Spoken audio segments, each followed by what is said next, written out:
Welcome to the DaVinci Hour podcast. I'm your host, Dr. Maxwell Cooper, and in this podcast series, I interview physicians, medical innovators, and entrepreneurs making an impact on healthcare. This podcast is produced by DaVinci Academy, a multimedia medical education company that provides podcasts, video courses, and digital textbooks.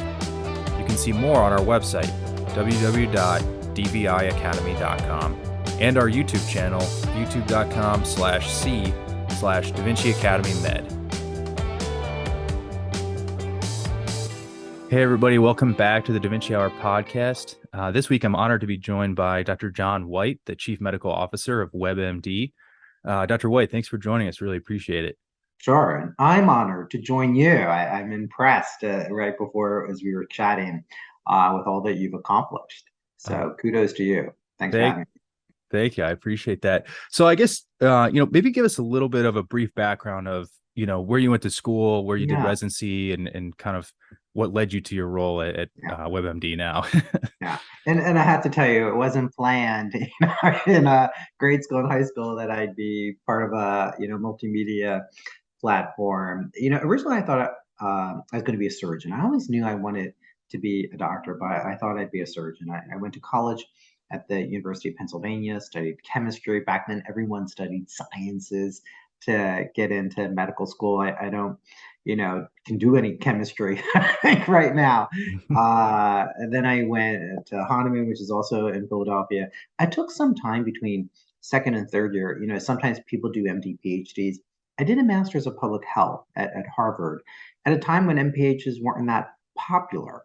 They become very popular now. But that really kind of started to change my philosophy of how I wanted to address healthcare, not just individual level, but policy level. Then I did a residency in internal medicine at Duke. A lot of those places, everyone does a fellowship. So, I mean, literally everyone. So I did a fellowship in health services research, how to study the healthcare system at Stanford. And then I came to Washington, D.C. About 20 something years ago to work on health policy. So I'll take a break from there, but that's been my trajectory. And, I'm not a surgeon. I went into internal medicine. I thought I would be like a department chair at some point in time and work in academia, and I don't do that, but really have been open to different career paths. That's really interesting. So I guess I'm curious, you spent some time in government at the FDA, you spent time in doing media at the Discovery Channel. I guess, were those opportunities just arose at, the right time and you kind of made that segue, or were those things you planned on getting involved in at some point? I didn't plan really any of them except that I wanted to come to Washington to work on health policy. And I'll tell you, I still see patients. So I only see patients currently now 1 day a week, but throughout my entire time frame, at every job, I've always seen patients because fundamentally, I view myself as a physician, and it's made my roles more enriching, and I think it's made me a better policy maker. So for me, I've always, as I said, been interested in health policy. I viewed the media opportunities at Discovery Channel or WebMD to impact larger populations. So not just the patient in front of me, but bigger ones. So it's funny that you asked that because a lot of times people at first think, oh, I'm in health communication, or I'm in, PR or something. And I'm like, I'm a policy person. So even, at Discovery Channel, where I made a lot of shows on health topics, diabetes, cancer, I was trying to educate people. What do you do to control diabetes? What do you do about screening? At WebMD, it's been about how do I provide the best information because better information is going to lead to better health. The regulatory roles were kind of more clear cut. Am I going to approve a drug or not approve a drug? Am I going to pay for a device? That's what I worked on at Medicare or not. But here's the thing. I've always been open to opportunities. So I never thought I'd go into a job and spend, the next 30 years of my life there. And I've been one who's gone in and out of government because I think there's a lot of benefit to that. You bring different strengths to each of those types of positions, and you try to, make some improvements and in how they function. Very different types of jobs and in even your daily activities. Very interesting. So I'm curious, maybe give us just an overview of your role at WebMD as Chief Medical Officer. So what does that entail? Kind of what's your day-to-day and Yeah. what's your kind of, and then also like your long-term kind of focuses? Sure. I came to WebMD to think, how do we continue to iterate? Like, we just don't want to be an online platform, which we're not. So it wasn't to say, well, do we have enough diabetes content? Do we know if I have a heart disease content? We have a great editorial team. I wanted to talk about, do we extend to a book business? Do we extend our brand to a video business? How do we connect content to care? What are the acquisitions that we should make in terms of continuing to extend our brand? People search differently, right? Before, in the old days, you're too young, people would search information, they'd print it all up, and then they'd give it to the doctor, and the doctor just would do whatever he or she was going to do. Now it's very much of a discussion. Now it's very much, you search joint pain, you want a telemedicine visit right now. Why should you have to wait? Dermatology, why can't you use an app if that fits your particular, rather than wait 3 to 4 weeks or longer in some cities for a dermatology appointment? So it's really been thinking through those aspects. How do I promote thought leadership? That's been a big interest of mine. WebMD and Medscape certainly can be conveners to talk about important health topics: living donor liver transplant, age-friendly healthcare. The pandemic changed a lot of my roles. I didn't come to WebMD to be a brand ambassador per se, right? To be involved in the media. But what we recognized during that time, WebMD is a well-established, credible brand, and that we need to be out there. And it makes sense for the chief medical officer to be out there talking about the latest about COVID, now talking about monkeypox, talking about these other things, which we did here and there before the pandemic, but not in any systematic way. So that's really been my focus at WebMD and Medscape. How do we continue to iterate the brand? How do we promote thought leadership? How do we connect search, that content, to actual care? Interesting. And it's funny. I noticed it looks like you do kind of a video interview series as well with, kind of some of the movers and Mhm. shakers in the Mhm. world. I guess, how have you enjoyed doing that? And is that something kind of new that you started up at WebMD? It is. We really didn't do a lot of news or interviews. And during COVID, our CEO, Bob Briscoe, had decided we're going to put it all into context. So it's called, Coronavirus in Context, to really help people. What do you do with all this information? And at the height of it, doing 2 or 3 interviews a day with leading thought leaders. It's funny you say that, because I have a picture here in my office of our first 100 interviews, because I thought, oh my gosh, we did 100 interviews. We ended up doing like 450, given the time course of the pandemic. But it was great to be able to talk, to these thought leaders. But I also wanted to interview non-conventional folks that aren't typically involved in healthcare. Tim Tebow, Ariana Huffington, Susie Orman, as well as the Fauci's and Dr. Collins at NIH and the other experts, because they're also important messengers as well. And people listen to them as well. I remember we interviewed the Blues Clues guy, we interviewed Dr. Phil, and they have a voice, an important voice as well, that can help educate folks. So, it has been so successful. We established one on digital health and tech. We have one in cancer. And what we've learned is we really got a news business up and running in terms of interviews. And I really have to give credit to our multimedia team, because people are like, oh, you just do this on Zoom. And I have to be honest, as there's a little bit of post-production. There are some fixes here and there. I might have been sent some equipment to help out, but they've done a great job. And that's how people want to get their information at times. And that's what you have to respond to. Everyone doesn't respond to text or print. Some people like video. Some people want to have it as an interview series. You have to meet people where they are in communicating health information. That's really interesting. So it sounds like, under your time, WebMD's kind of evolving, as always an information company, but more of a multimedia company in a way, which is pretty cool. It's really a way that we connect people to care. So, our acquisition of Vitals and others really is changing how we are today than we were 5, 10 years ago. Interesting. So you touched a little bit on this. You still see patients one day a Mhm. week. I'm curious, how is that? enhanced your role at WebMD? I imagine having kind of that still one foot in the clinical arena Hmm. and having contact with Yeah. patients would And provide some patients insight. don't know my day job, so they don't know what I do. And sometimes they'll say, "Oh, I saw this on WebMD." I was like, I'll have to address that later. But I'll tell you, I also did it at FDA. Remember, I've done it throughout my career, and it's been great because even at FDA, I would talk about, like, let me tell you what doctors and patients are really talking about. Like, we're talking about this, but that's not what patients are talking about. Or when we talk about e-prescribing and whether we'd make any requirements, PDMPs and others, I'd have to say, okay, let me explain how the day really works, in terms of e-prescribing and safety alerts, in terms of, as you just start to minimize them over time. They have to be done the right way. It's been enormously helpful because when I'm in clinic, I hear what patients actually are talking about.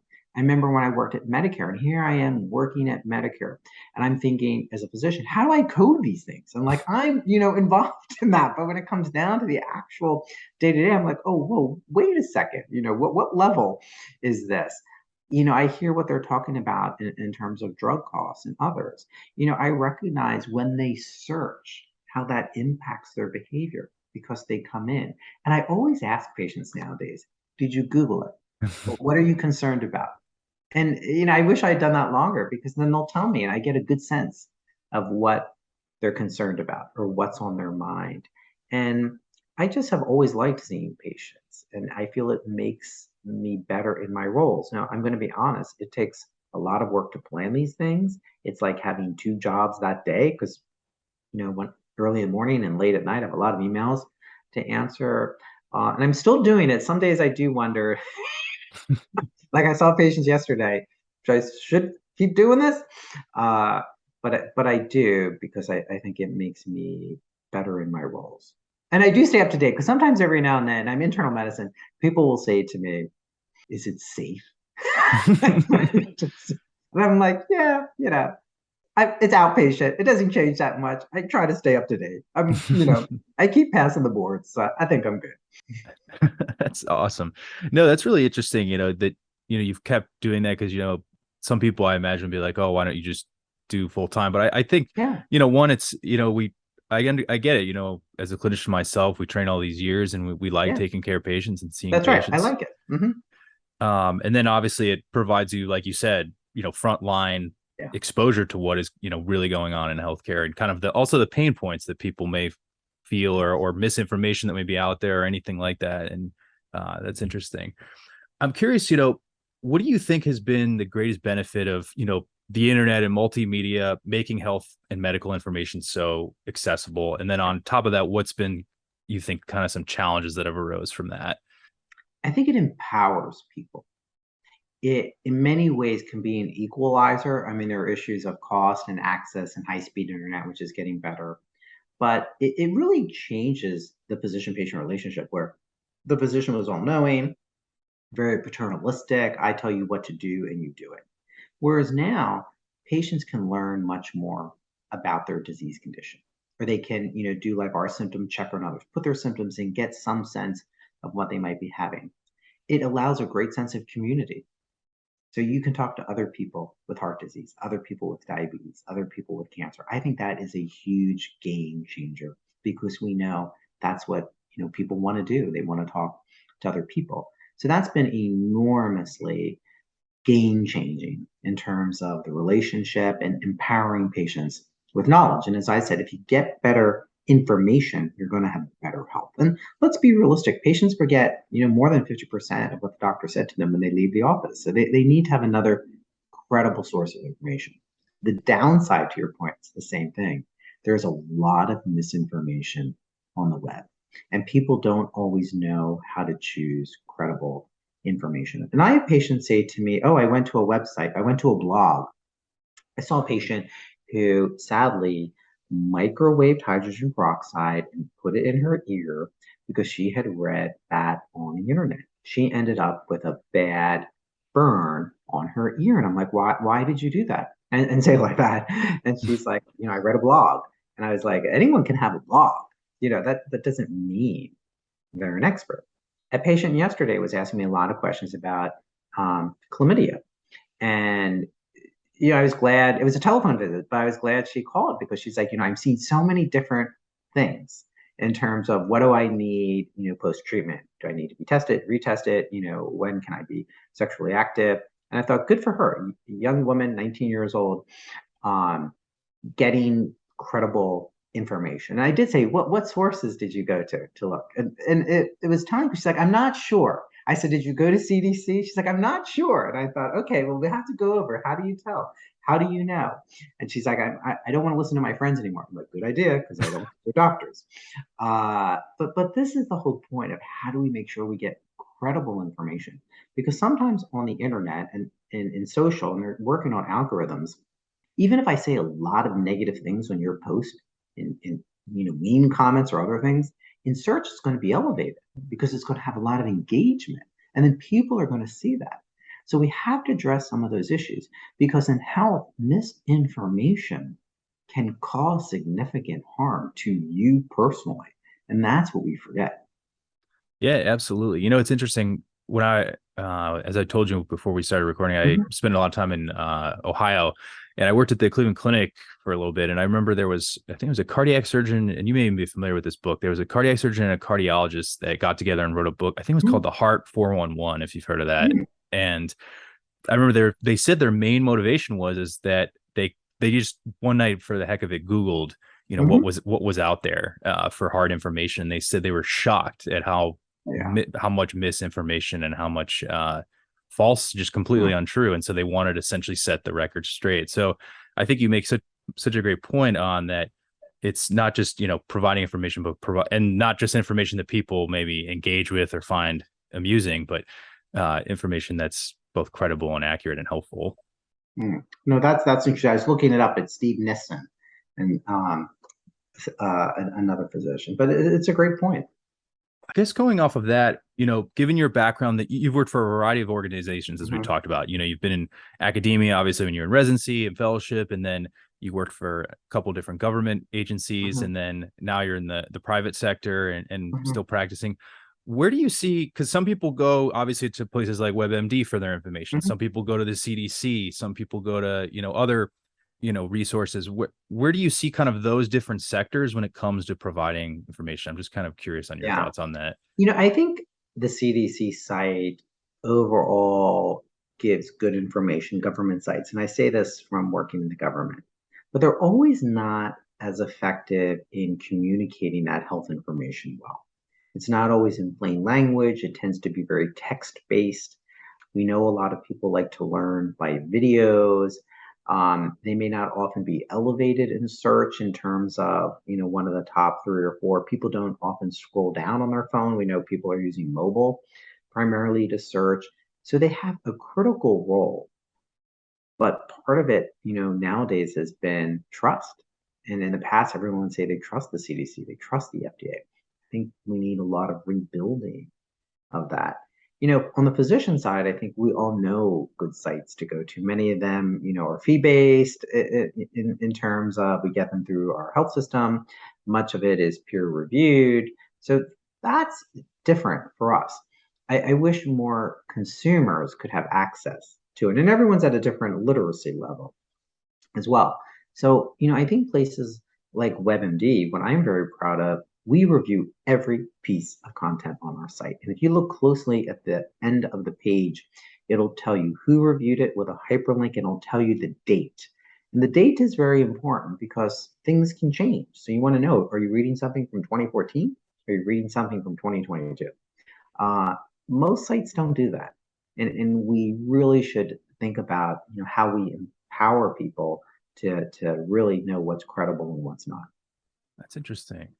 I guess kind of going off that, and you touched a little bit on this, how do you think patients can best empower themselves in their own health by using WebMD? And I guess how do you, and you talked a little bit about this, but how do you think how do you counsel your patients when you see them in this aspect as well? Because obviously there's the point where you're visiting the doctor, but Yeah. most of your health happens outside the doctor's office or the That's hospital. absolutely right. I use that line all the time. Health happens outside the doctor's office. So, sure, I care about your blood pressure in the doctor's office, but I really care what's happening outside the doctor's office on a daily basis because it's going to be those daily choices that you make over time that impact your health. So I'm internal medicine. The things that I see primarily are chronic diseases where lifestyle plays a critical role.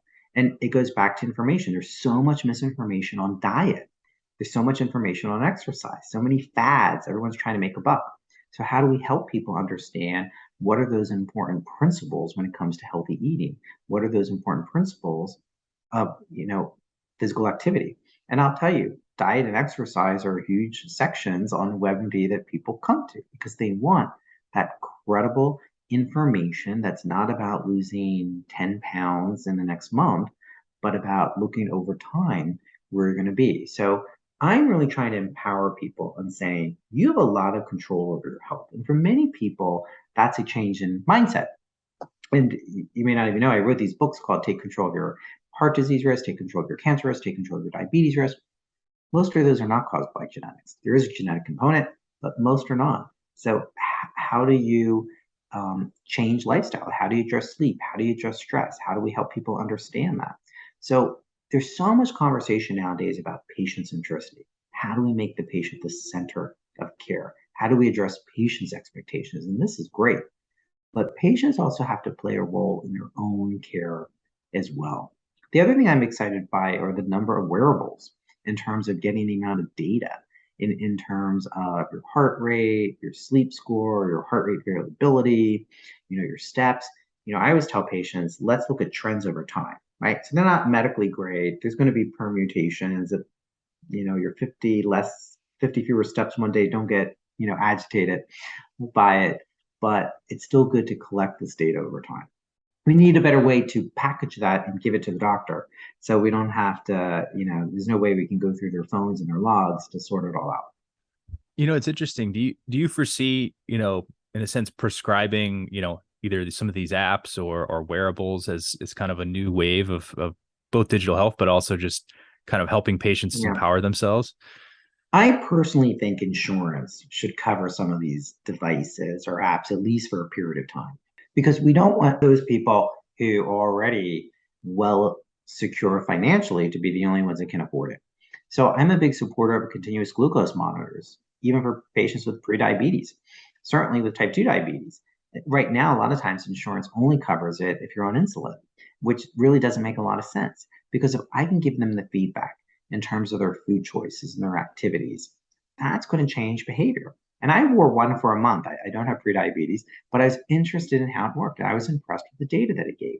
Even devices like Lumen, when you breathe into it and it tells you whether you're burning carbs or fat, it's really helpful for understanding your metabolism. I know I snack too much at night, and that's why I'm burning carbs in the morning. I have to change that.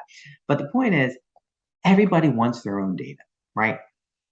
I can collect data on you and then give you recommendations that are truly personalized. I can use apps that take pictures of food and tell me what the food content is. You don't have to count calories. You don't have to look things up. You can use apps to do that. Sure, there's going to be some errors when we use AI, but these are trends that are important.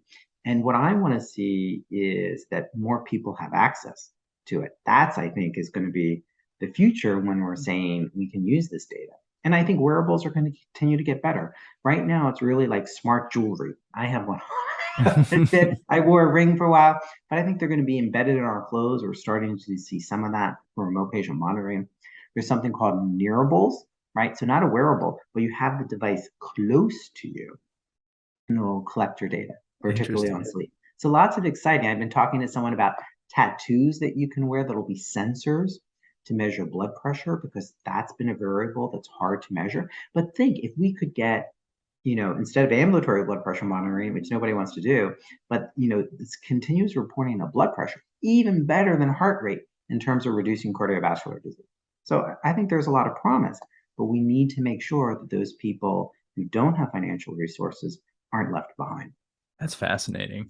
I'm curious, how much do you think, we talked about misinformation and, I think a lot of these also, and you talk about, treating chronic disease and lifestyle and habits and things like that. A lot of these things I feel like start when we're young and, even at the child age. I guess, how much do you think providing quality health education, in a multimedia format, such as like what you're working on at WebMD, could really help future generations, develop, like you said, know which diet is the right diet, how much exercise should play into theirs. And I think, what do you think would be the best ways to do that? I think it's critical. In terms of diet and lifestyle, let's be honest, physicians are not the best in giving that information. We don't really learn it. We don't always practice it. So we're not always the best. When we do give it, what do we say? You need to go to the gym. You need to, lose weight. We give them no prescription on how to do that. And then when some of our specialty organizations do it, it's the typical still, I will lecture you, right? I will tell you in a talk and then you will listen. And why do some of these people that are misinforming people succeed? They're doing it in a way that they can relate to. They're just talking to them. They're showing themselves in the kitchen.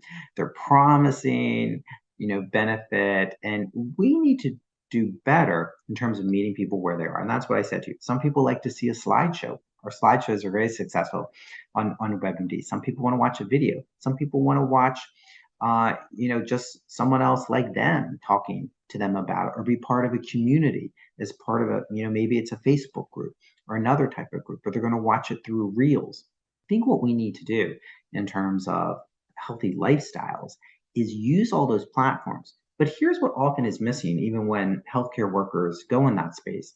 They don't look at the metrics. So you have to look at the metrics. What's been succeeding and why?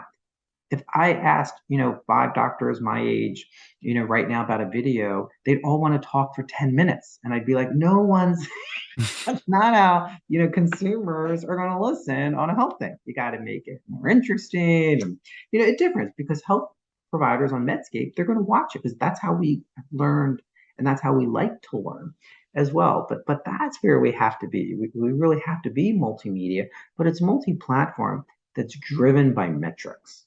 I guess kind of as we're getting to a close here, you've had a lot of different interesting positions in your background, like we talked about. I guess, what's your advice for physicians that are interested in becoming more involved in like medical media, either from producing it themselves, or maybe or getting it or being a part of guest hosting things, or those types of opportunities?